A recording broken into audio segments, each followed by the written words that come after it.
आइए समझते हैं कैसे फंसे हुए हैं लोग बनियों के जाल में और किस तरह से लोग जाल को पहचानेंगे और किस तरह से इस जाल से बाहर निकलेंगे, क्योंकि अभी लोग फंसे हुए हैं जाल में और लोगों को यह पता नहीं है कि जाल क्या है।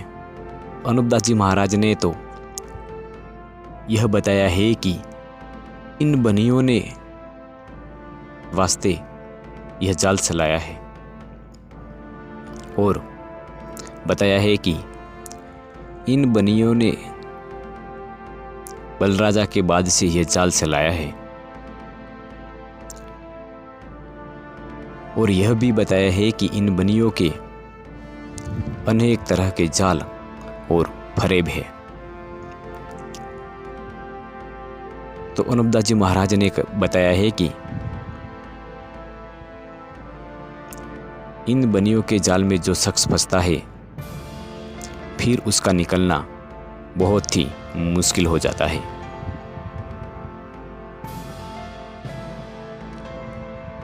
तो किस तरह से इस जाल से बाहर निकलेंगे और किस तरह से इस जाल से बचना है और किस तरह से इस जाल से लोगों को बचाना है,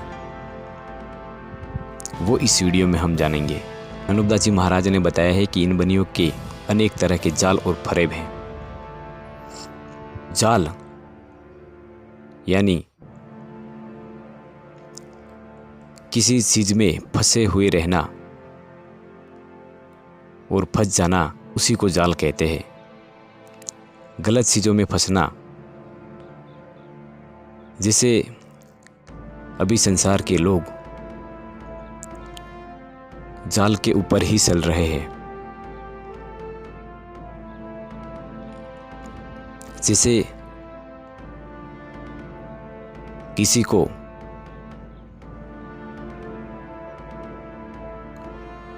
घर का मुहूर्त या किसी का नामकरण या किसी की शादी या और कोई काम करवाना है तो वो पंडित या ब्राह्मण के पास जाता है और उसमें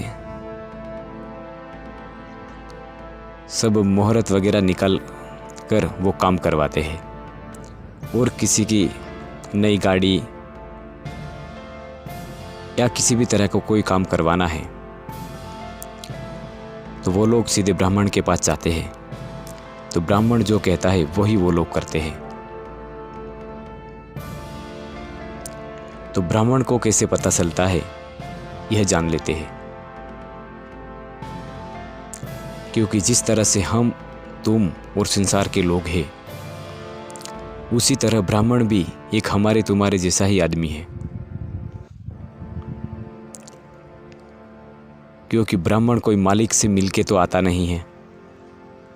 मालिक के तो, परमात्मा के तो हम सभी मनुष्य एक समान हैं। परमेश्वर किसी में भेदभाव नहीं करता है। हिंदू हो, चाहे मुसलमान हो, चाहे ईसाई हो, अंग्रेज हो, चाहे किसी भी देश का कोई भी मनुष्य हो, परमेश्वर किसी में भेदभाव नहीं करता है। यह हम अच्छी तरह से जानते हैं। तो ब्राह्मण को कैसे पता चलता है, इसके बारे में अनुपदास जी महाराज कहते हैं कि जो ब्राह्मण लोग वेद पढ़ते हैं, यानी जो ब्राह्मण के पास जो भी किताबें होती है वो इन बनियों की सलाई हुई होती है, जिसको ब्राह्मण लोग अपना जानते हैं। तो उस किताब के माध्यम से संसार के लोग चल रहे हैं। आप और हम अच्छी तरह से जानते हैं कि कोई भी कार्य करना होता है उससे पहले हम किसी के पास जाते हैं और उनको बताते हैं कि यह हमारा जो काम है इसमें कोई बाधा तो उत्पन्न नहीं होगी। और फिर ब्राह्मण हमें बताते हैं कि इस तरह से करोगे तो तुम्हें किसी भी तरह का कोई नुकसान नहीं होगा। तो इसको जाल कहा गया है। और दूसरा जाल जिसको संसार में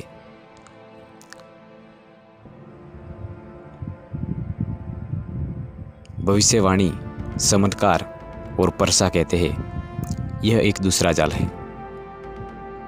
क्योंकि अनूपदास महाराज ने बताया है कि इन बनियों के अनेक तरह के जाल और फरेब हैं, क्योंकि जाल एक ही नहीं है, लेकिन मेन जाल है वो राक्षसी वेद की किताबें ही है।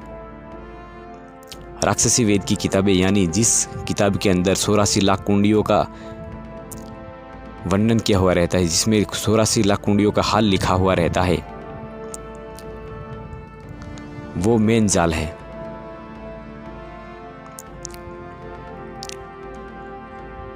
क्योंकि मालिक तो सर्वव्यापी है, तो फिर 84 लाख कुंडियां और वहां पर जो पाप होता है उसको कौन करता है? क्योंकि मालिक ने तो किसी को किसी तरह का दुख नहीं दिया है।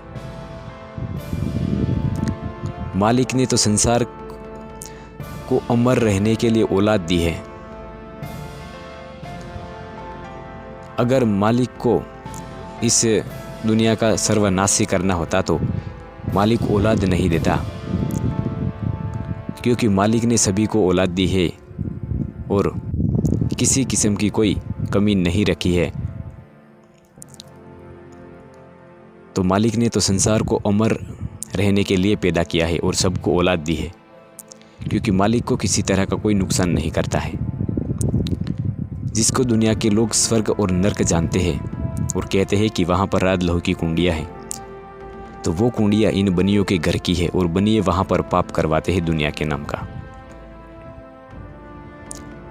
तो दुनिया के नाम का पाप करवाते हैं, इससे दुनिया में बुरा होता है। यह बनियों का जाल है। तो संसार के लोगों को यह समझना चाहिए कि पहले लिखकर बताते हैं, फिर उन कुंडियों के ऊपर पाप करवाते हैं। लेकिन संसार की बुद्धि भ्रष्ट होने से यह मालूम नहीं पड़ता है, यह मालूम और यह समझ नहीं पाते हैं कि आखिर लोग फिर भी पहले लिखकर बताते हैं, फिर भी लोग परमेश्वर को ही बताते हैं कि ऐसा भला परमेश्वर के सिवाय कौन कर सकता है।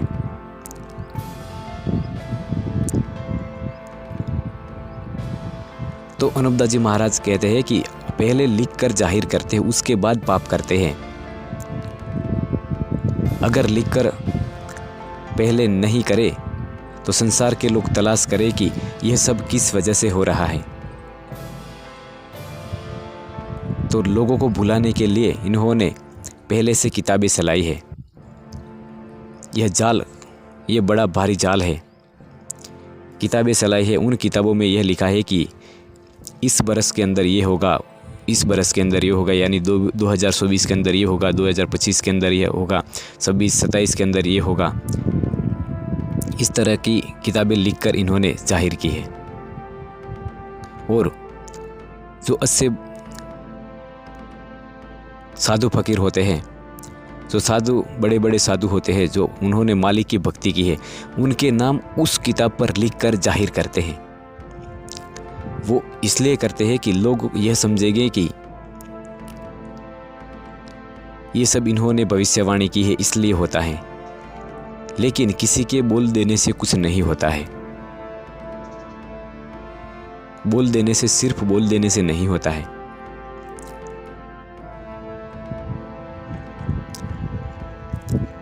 तो वो पहले भविष्यवाणी करते हैं, उसके बाद वो समय आता है तब वो 84 लाख कुंडियों के ऊपर पाप कराते हैं।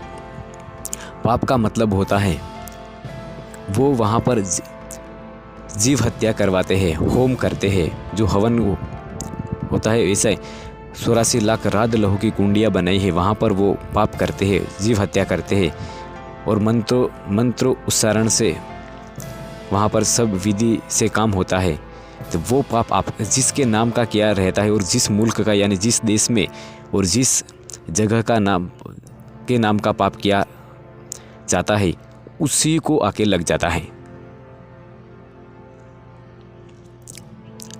तो ये जितनी भी दुनिया में खराबियाँ हो रही है वो सब इन जैन बनियों के राक्षसी पाप से होती है। जिसको दुनिया स्वर्ग और नरक जानती है वो इन बनियों के पाप करने की जगह है। तो इस जाल से हमें किस तरह से बचना है ये पहले समझते हैं, उसके बाद ही इस जाल को हम छोड़ा पाएंगे। तो ज़्यादा से ज़्यादा इस वीडियो को आप ज़्यादा से ज़्यादा शेयर कीजिए और ज़्यादा से ज़्यादा इस वीडियो को आप लाइक कीजिए, और चैनल पर पहली बार है तो चैनल को आप सब्सक्राइब कीजिए। तो जैसे आप इस वीडियो को शेयर करेंगे तो आप लोग अपने रिश्तेदारों में या किसी ग्रुप में या किसी सोशल मीडिया पर आप इस वीडियो को ज़्यादा से ज़्यादा शेयर कीजिए। लोग जब समझ जाएंगे कि क्योंकि अभी संसार के लोग इन बनियों के जाल में सब फंसे हुए हैं। जब इस राक्षसी वेद की किताबों की जांच होगी तब ये बनियों का जाल सामने आएगा और लोगों को यह पता लगेगा कि हम अभी तो बनियों के जाल में फंसे हैं, तो इससे जितना हो सके उतना जल्दी निकलना है। और यह जितनी भी रोग बीमारी आती है वो पाप करने की वजह से ही आती है। जिसके नाम का पाप किया जाता है वो ही बीमार हो जाता है। जैसे कोई आदमी अच्छा होता है और उसको किसी भी तरह की कोई बीमारी या किसी भी तरह की कोई तकलीफ नहीं होती है, लेकिन उसके नाम का पाप किया जाता है तो वो आदमी तुरंत बीमार हो जाता है, और पाप छोड़ दिया जाता है तो वो बीमार आदमी अच्छा हो जाता है।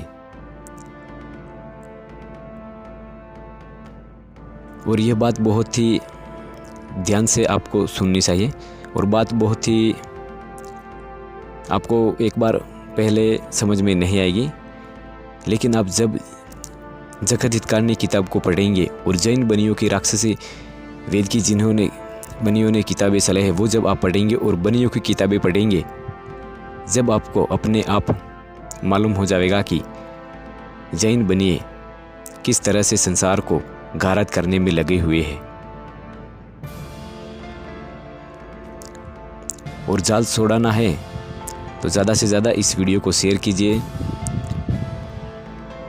और ज़्यादा से ज़्यादा लोग जब इस वीडियो को देखेंगे तो लोग धीरे समझ जाएंगे कि ये परमेश्वर किसी भी तरह की कोई तकलीफ नहीं देता है।